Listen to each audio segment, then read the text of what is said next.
We are not leaving.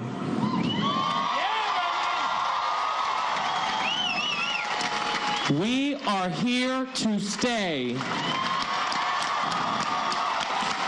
We will be bigger and better than you can ever imagine. We will not be defeated!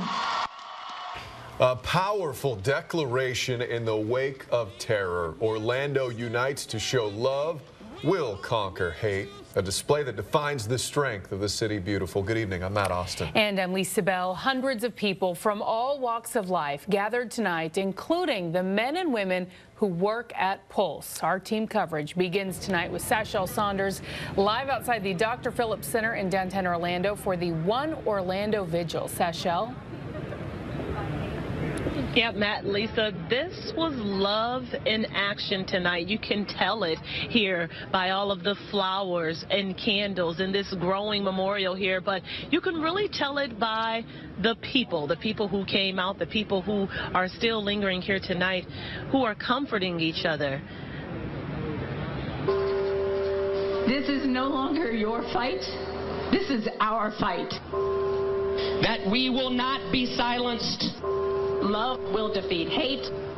Like the bells that ring for all 49 victims. An undeniable spirit of strength, unity, love filled Orlando. I have seen some horrible things in my city. I have also seen the power of love in Orlando, and I'm looking at it right now. A message that hate could not dim the light. And we know that love trumps hate. Of Orlando strong. This whole community stands behind you, and we will stand in front of you, and we will stand beside you to fight for your right to be who you are. Tears flowed, at times overwhelming for some. Downtown became a place of healing, a place to remember the souls who are touching so many. Just seeing the numbers of people out here, they say there's strength in numbers. I'm getting my strength back. All the way from Charleston, where 9 also fell victim to hate, a message of solidarity and hope. The truth of the matter is I need you and you need me. We're all a part of God's party. We need to stand together. And a response from the very people who escaped that horrific night, that they would never back down. We are here to stay. We will be bigger and better than you can ever imagine. We will not be defeated! Now you heard those screams. Those were the screams of love winning here in Orlando, of Orlando strong. I think it's very interesting here tonight. You've had people who have been here, of course, hugging and watching in silence, but also laughing and loving each other. And there's a group over there. We're not sure who they're with, but they're over there singing gospel songs and talking to people. This is Orlando coming together tonight, and we will only continue to see Orlando strong. Reporting live at Dr. Phillips Center, Sashel Saunders, News 6. An inspiring night. Sashel, thank you.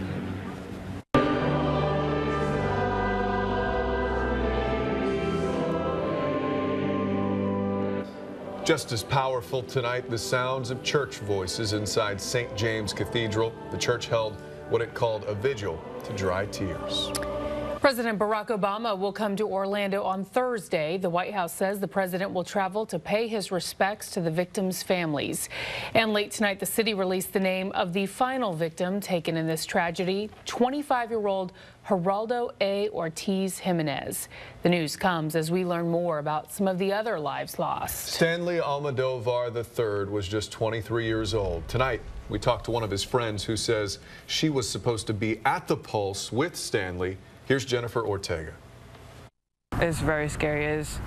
I think about it over and over. What if I would have been out there? Rena Vasquez says she grew up with 23-year-old Stanley Almodovar and will forever remember his upbeat personality and describes him as fun, energetic, goofball, would try to do anything possible to bring up the spirit anywhere he's at. Rena tells us she and her friends were regulars at Pulse, but Friday night she had to work. He invited me, but I told him I had to work that night. If I wouldn't have gone to work, I told him I would have met him up there. So only God knows what could have happened. Tonight, Rena scrolls through Stanley's Instagram pictures and remembers the times they had together to his last moments. What I was told from somebody that was there, he ran into the gunman and asked him, why is he doing this? And as he's like pushing himself against the gunman, people are running across, and he's telling them to run, go. That's when she says the gunman shot Stanley several times. One of the survivors, they said that the guy he had a very, very evil laugh and a very evil smile as he was shooting everybody. It hurts because it's in our city. Orlando is our home, and it's hard to see that happen here. She says if she could see him again, she would tell him one thing. Honestly, that I love him, that I wish he wouldn't have gone there. It hurts. In Orlando, Jennifer Ortega, News 6. Rena tells us Sunday was also Stanley's brother's birthday. And tonight there is some good news regarding the survivors. Orlando Health tweeted at this time, all patients currently have a positive prognosis and appear to be improving. A spokesperson says surgeons and 2 of the survivors will hold a news conference tomorrow morning. We'll be there. Tonight, a memorial continues to grow outside the hospital. We were there as mourners lit candles to honor the victims.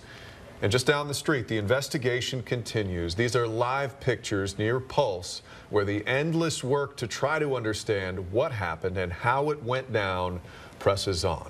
And what pushed the gunman to unleash this hateful act remains a mystery. Omar Mateens' motive is still unclear. What is clear, investigators believe he was not just focusing on Pulse. Eric Von Inken is live in Fort Pierce in St. Lucie County, where Mateen lived. Eric? And Lisa, several people we talked to down here in Fort Pierce tell us they were afraid it was just a matter of time until Mateen did something like this. And now we're learning, it seems that lately he was spending a whole lot of time up on that highway, getting on here at this exit in Fort Pierce and heading north up to where you are in Orlando. This is where Omar Mateen came first, the happiest place on earth, according to CBS News, before he took 49 lives at Pulse nightclub. The FBI director confirmed he is now looking into reports that Mateen was scouting out locations like Disney World and even visited the theme park, but settled on Pulse after more than a dozen trips to the gay nightclub. The one thing that we can say is that this is being treated as a terrorist investigation. President Obama says Mateen was influenced by extremist information on the internet, but CBS News says it came from Mateen's home life. As a pattern. Specifically his father, who is a Taliban supporter and may have passed on his anti-gay feelings to his son, according to CBS News investigators. I condemn what he did. I wish I did know that what he was doing, if I did catch him, I would have arrested him myself. He seemed to be so disturbed or violent, and it was just hard to make progress with him on that. It's frustrating and it's sad to look back and go, oh my God, you know, what we were afraid of came true. Mateen's elementary school teacher told us over the phone she remembers him as a child. She says much of the staff at Mariposa Elementary does because they feared he would grow up and hurt someone. I believe he was taught to be that way from the early years because he was allowed to be that way and encouraged, I believe, by his family. News 6 discovered Mateen was a security guard at the St. Lucie County Courthouse and had taken a law enforcement test twice over the past decade. The FBI had checked him out twice but closed the cases, so when Mateen bought the assault rifle and the semi-automatic handgun, it was a legal purchase. And if he hadn't purchased them from us, I'm sure he would have gotten them from another local gun store in the area. And we called Disney tonight to see what they think of these new reports that Mateen was possibly scouting them out and to see if they are now stepping up security because of this. As of 11 o'clock, we had not heard back, but we'll keep checking again tomorrow. Lisa. A lot more to come from that, Eric. Thank you. Well, tonight we're also hearing from one young man who survived after being shot 4 times. Norman Cassiano was released from the hospital today. He says he was getting ready to leave Pulse when the gunman opened fire. Norman hid in a bathroom stall and called his family. I hear my dad's voice and I'm just like, Dad, I've been shot. He shot me in the back, and my phone turns off. So that just left them frantic. And then as we're yelling at him, being like, please don't do this. You don't want to do this. Like, just spare us. We didn't see you. We can't tell anybody. I guess that enticed him more, and he put his gun over the top of the stall and just willingly fired. And that's when I got this side. At that point, I guess everything, we all just were in such shock that we all just collapsed and stopped talking. And I heard him leave, and then the gunshot started further off. And at that point, I could hear cop's voice and the authority, and I could see flashlights. At that moment, I told them, we gotta go, or else we're all gonna die if we don't all go. None of them wanted me to go, so they didn't want to go with me, and I had to step over bodies that are already passed out and climbed onto the sink to then climb over. At that point, I put my hands in the air, waved them to the cops. They came, got me, and just brought me straight out to a stretcher and an ambulance. Wow, absolutely terrifying, yeah. And as the gunman opened fire, one man rushed to get as many people inside Pulse out alive. That was a war veteran whose instincts kicked in the moment terror hit. Next, the heroic move he made to save dozens of lives.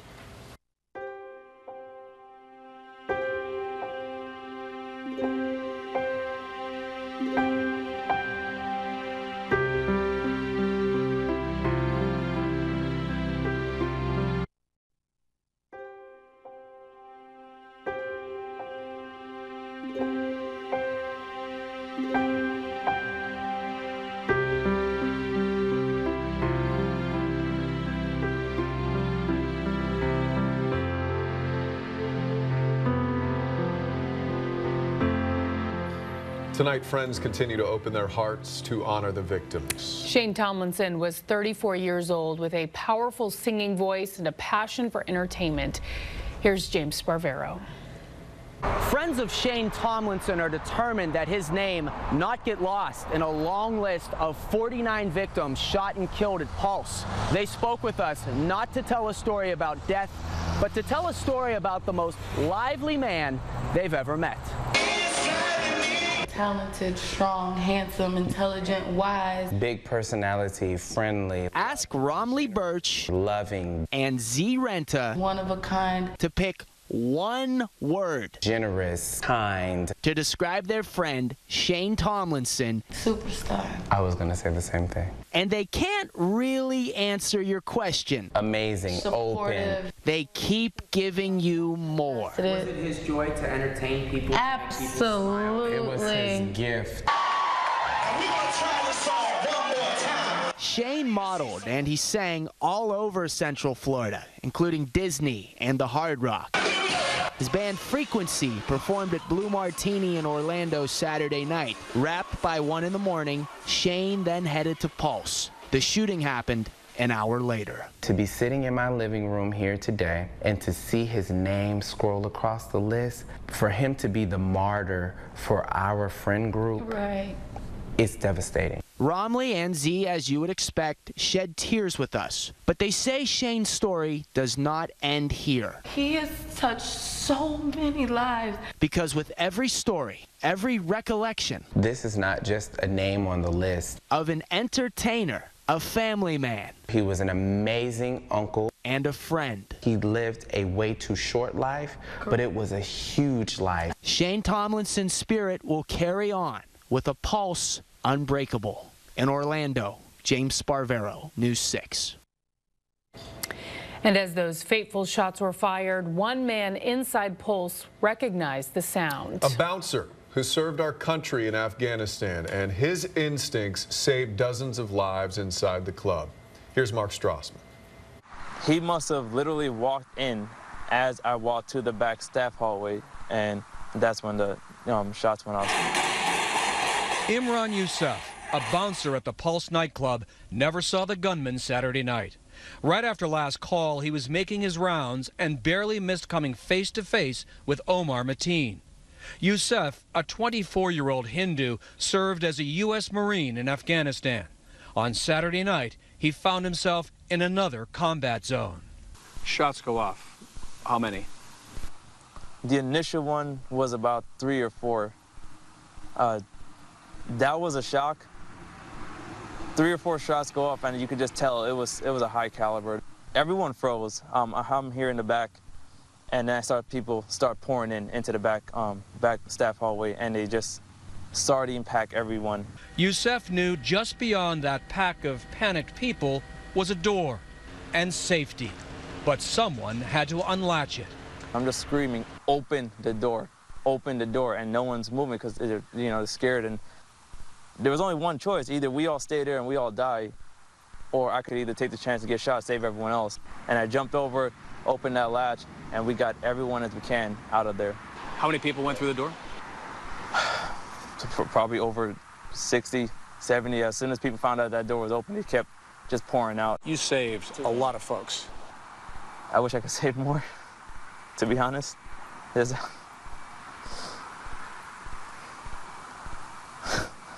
a lot of people that are dead.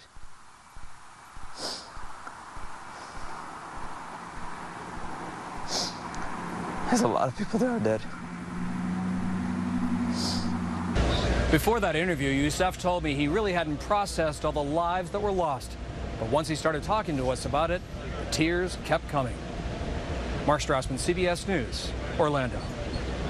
When he says 60 people come through the door, that is quite the number. Yeah, he's a hero indeed. Yeah. And, you know, as he said, and we've all been saying, it's been such a tough day when we're starting to hear the names and see the pictures. It's just been really a difficult day here in Orlando. Tough couple of days. Changing gears, Chief Meteorologist Tom Storrell's joining us now, and it was a warm one out there today. Yeah, we got hot, and the heat is here to stay, and so with a few storms. I'll start out with storm pins tonight to show you what's been going on.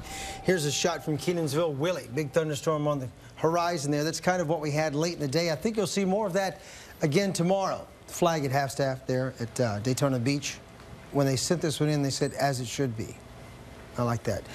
Beauty shot from Daytona Beach, and one more shot of some wildlife there in Norman Beach. Storm Pins is available in your app store right now for free. Radar tonight, not much happening. We had the scattered showers. Those have wrapped up. So what we're left with is kind of a muggy night out there. It's 84 degrees right now in Orlando. Melbourne checking in with a reading here at news time of 82. Winds are either from the south or the east-southeast or the southwest. Either way, there's a southerly component to the wind no matter where you are in Central Florida. So 82 in Melbourne, 81 right now in Ocala. Along the coast side here, we're at 77 from Palm Coast to Daytona Beach, 79 in New Smyrna, 82 out at the Cape, 82 Sanford, 82 also in Kissimmee. Leesburg right now at news time 80, and as far north as Gainesville, we're still holding in at 80 degrees at news time. Wind speed and direction. Winds are coming from the east at 3 in Orlando or the east-southeast. Again, calm in Leesburg, calm in Kissimmee, calm in the villages, but everyone else basically with a southerly flow. On to the water vapor shot. Now, during the last several hours, we made it through most of the day today without any rain at all. But as the sun was setting low, the showers rumbled in. This is the water vapor loop. All of this is dry air. But you see the eruptions from like Orlando to the west. That's where most of the big rain was today, which kind of leads you to the question, where's that rain going to be tomorrow? Okay, 1 o'clock in the morning, nothing. Through the day tomorrow, it's going to have to hold on until late before the showers erupt. Here they are. By 3 in the afternoon, scattered showers begin. By 6 p.m., they're from Orlando down to Osceola County, but they're east tomorrow, not west. Today, much of the action was west. Tomorrow, most of it's east. Then on Wednesday, West Coast gets the jump again. It all pushes back out toward the east by 5 o'clock, and some of those linger late on Wednesday night. Overnight lows tonight, 73 Ocala, 74 in Daytona Beach, and 76 does it in Cocoa Beach. The overnight low in Orlando is 76, with the showers beginning to end now. We're just about done. Here's tomorrow. Your forecast brought to you by Del Air Heating and Air Conditioning. Okay, the heat is on again tomorrow. Temperatures rock. 89 degrees by noon. Daytime high tomorrow, 93 with more of those spotty showers. So temperature readings 93 tomorrow, 91 on Wednesday. Thursday, the daytime high will be 90. Friday, 89, and all the way into Father's Day weekend. The daytime highs are close to 90. Rain chances increase as we get close to the weekend. Sleep tight, neighbors. Tom, thank you. Well, one of the world's biggest stars honors Orlando. Adele's tribute. Next.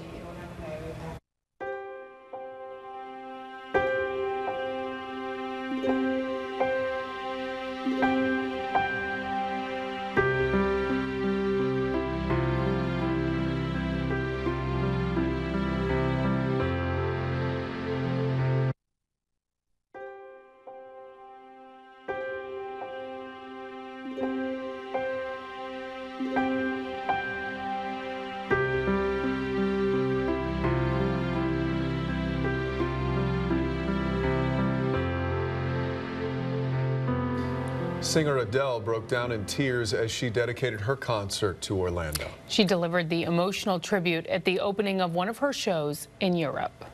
And I would like to start tonight by dedicating this entire show to everybody in Orlando at Pulse Nightclub.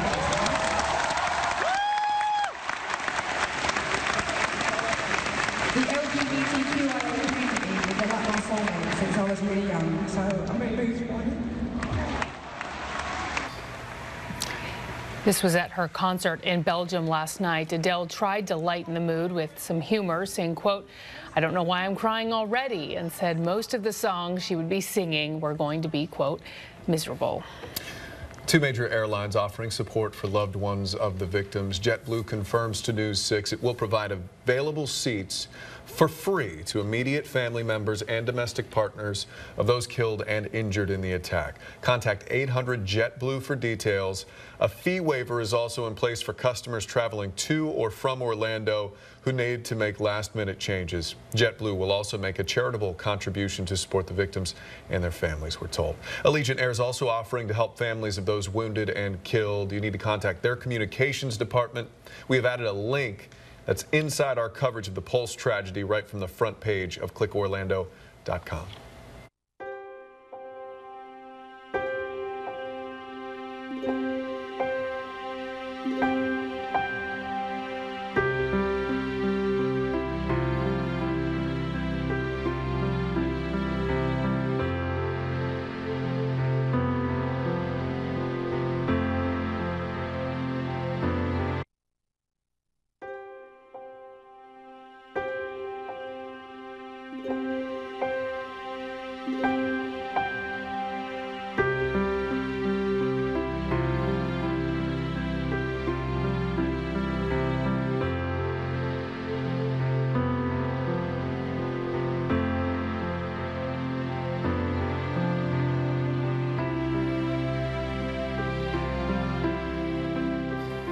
Tonight, all of the victims have been identified. The families of the 49 men and women notified. Their ages range from just 18 years old to 50 years old.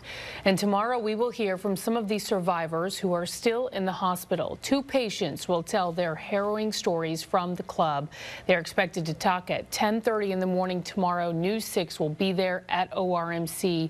You can watch them tell their stories as well as hear from surgeons. That's live right here on News 6. We'll also stream it for you on clickorlando.com. And our coverage continues overnight on clickorlando.com. And we will be back here on News 6 for continuing coverage tomorrow morning at 4 a.m. For now, from the City Beautiful, good night.